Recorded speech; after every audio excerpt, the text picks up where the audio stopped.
না, ওইটাতে একটু পরে যেটা জিনিস কমপ্লিমেন্ট করি, সেটা হচ্ছে যে আচ্ছা, আমরা দীর্ঘদিন ব্যাংক সুদের হার বেশি রেখেছি এবং টাকা ডিভ্যালুয়েট করি। খুব টেকনিক্যাল আলোচনায় অ্যাট না দি যাই, সেম জি। টাইম আমাদের কিন্তু ইনফ্লেশন কমেনি। আপনি যখন ব্যাংক সুদের হার কমাবেন, আপনার ইন্টারনাল ইনভেস্টমেন্ট হবে, গ্রোথ বাড়বে। আবার যখন আপনি ডিভ্যালুয়েট করে কমফোর্ট তৈরি করবেন, তখন আবার আপনার ইম্পোর্ট বাড়বে, প্রোডাকশন বাড়বে। তো দিস ইজ এ সার্কেল।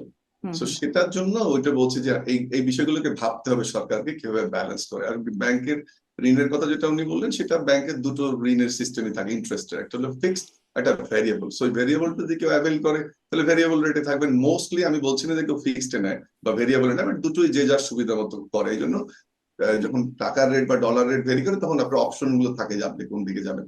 রাষ্ট্রপতির যে বিষয়টা বললেন, সেটি হচ্ছে যে আপনার রাষ্ট্র এই মুহূর্তে আমি ব্যক্তিগতভাবে মনে করি যে এত বড় সিদ্ধান্ত বা ভুল সিদ্ধান্ত নিবে না বিএনপি, যে রাষ্ট্রপতিকে উনি চাইলেন বা রাখলে রেখে দেবো, বা বিএনপিতে হুম। এত মানুষের অভাব হয়েছে যে তাকে রাষ্ট্রপতি করতে হবে। আমি ব্যক্তিগতভাবে এটা ডিসকাশনের বিষয় না। কিছু তো অভাব হয়, পররাষ্ট্রমন্ত্রী যখন করলেন এত ওই সমালোচনা পার্সপেক্টিভটা করেও। ভিন্ন, ওই পার্সপেক্টিভটা ভিন্ন। যেমন একটু আগে যে ডিবেটটা আমরা করছিলাম যে আমরা বাংলাদেশ ব্যাংকের গভর্নর যোগ্য লোক চাই, এখন বিএনপির জন্য অসুবিধাটা দেখেন। বিএনপি সবচেয়ে যোগ্য লোকটাকে সম্ভবত রেখেছে যে বাংলাদেশের যাকে মনে করে তারা সবচেয়ে ভালো পররাষ্ট্রমন্ত্রী, তার সিভি ভালো। শুধুমাত্র সিটি ব্যাংকে অ্যাকাউন্ট থাকলেই করতে পারবেন গুগল পে, তাই অ্যাকাউন্ট খুলুন আজই।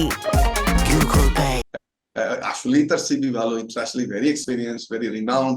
তাকে যখন রেখেছে, আবার আমরা বলছি যে কেন বাইরের লোকে রাখলো, দলের লোককে রাখলো না, ওটা স্বজন প্রীতি না, অন্তর্বর্তীকালীন সরকারকে রাখলো, তখন সমালোচনা হচ্ছে। তার সিভি না না আপনি না, দেখেন, সেজন্য নিশ্চয়ই সবচেয়ে সমালোচনা হচ্ছে না। প্রবাবলি সমালোচনা হচ্ছে ব্যাংকিং। বিএনপি যেহেতু সমালোচনা সেখানে করেছিল বলছি যে যে তিনি বিদেশি মানে নাগরিক, তো বিএনপির জন্য, নাক্কেলে ডক্টর ইউনূস বিএনপির তাকে জন্য প্রবলেমটা মানে। বলছি যে বিএনপি যখন অন্তর্বর্তী, না আপা বুঝেছেন, বিএনপি যখন অন্তর্বর্তীকালীন সরকারে কেউ ছিল তাকে রেখে দিল খুব ভালো মনে করে, ওটা নিয়ে একটা আবার কথা আছে। আবার বিএনপি যখন বাংলাদেশ ব্যাংকে কাউকে নিয়ে আসলো, তখন একটা কথা হচ্ছে। সো না না, doctor doctor doctor different Abdul Mamun, dimension. ওটা নিয়ে কিন্তু কথা হচ্ছে না। একটা অন্তর্বর্তী জিনিস আমি সরকারের মনে ভালো করি যে লোককে তো আপনি রাখাই যায়, একটা কিন্তু জিনিস, অন্তর্বর্তী সরকারের সেই লোকটার বিরুদ্ধে বিএনপি যে কথাগুলো বলেছে, বিএনপি সেখান থেকে দিস ক্যান কি হ্যাপেন, ব্যাখ্যা দিবে? This can happen in politics. এটা তো হতেই পারে। আপনি যদি যোগ্য মনে করেন, ওই সময় তার যে বিহেভিয়ার, এটা ট্রান্সফরমেশন হবে না। একজন ভুল করলে কি আপনি ওখানেই বসে থাকবেন? তার পরবর্তী অ্যাক্টিভিটি আপনি দেখবেন না? আমি পুরো আরেকটা জায়গায় কমেন্ট করি, রাষ্ট্রপতিত্ব তো শেষ করলাম, সেটা হচ্ছে যে যখন আমরা এইটা একটু কেয়ারফুল থাকা দরকার, যখন হলো দলীয় নিয়ম, তখন রাষ্ট্রের নীতি নির্ধারণী প্রতিষ্ঠান বা যেগুলো সরকারের সরাসরি পলিসিতে যুক্ত, খুব ইন্ডিভিজুয়ালিস্টিক, সেটা তো সরকার তার চয়েস অনুযায়ী করবে, এটা স্বাভাবিক প্রক্রিয়া। দলীয়করণ আওয়ামী লীগ কি করেছিল? বিসিএস এ দলীয়করণ করেছিল, পুলিশে দলীয়করণ করেছিল, আমলাতন্ত্রে দলীয়করণ করেছিল, বিচার বিভাগে দলীয়করণ করেছিল। হুম সেইটা কোনোভাবেই বিএনপিকে আমরা দেখতে পাই না, দেখতে চাই না, হুম এবং সেই প্রক্রিয়া শুরু হয়নি। আমরা দেখতে চাই বিচার বিভাগ স্বাধীনভাবে নিয়োগ হচ্ছে এবং বিচার কার্য চলছে, পুলিশ স্বাধীনভাবে নিয়োগ হচ্ছে এবং পুলিশের কার্যক্রম চালাচ্ছে, আপনার বিসিএস এর নিয়োগটা ফেয়ার হচ্ছে।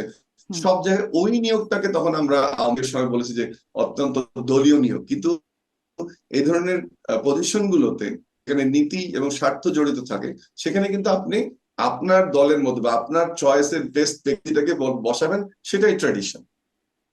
জি, আমি একটু রাষ্ট্রপতির বিষয়ে যদি ডাক্তার আব্দুল নূর তুষার আপনি বলতে চান, তাকে রেখে দিলে তিনি থেকে যেতে চান।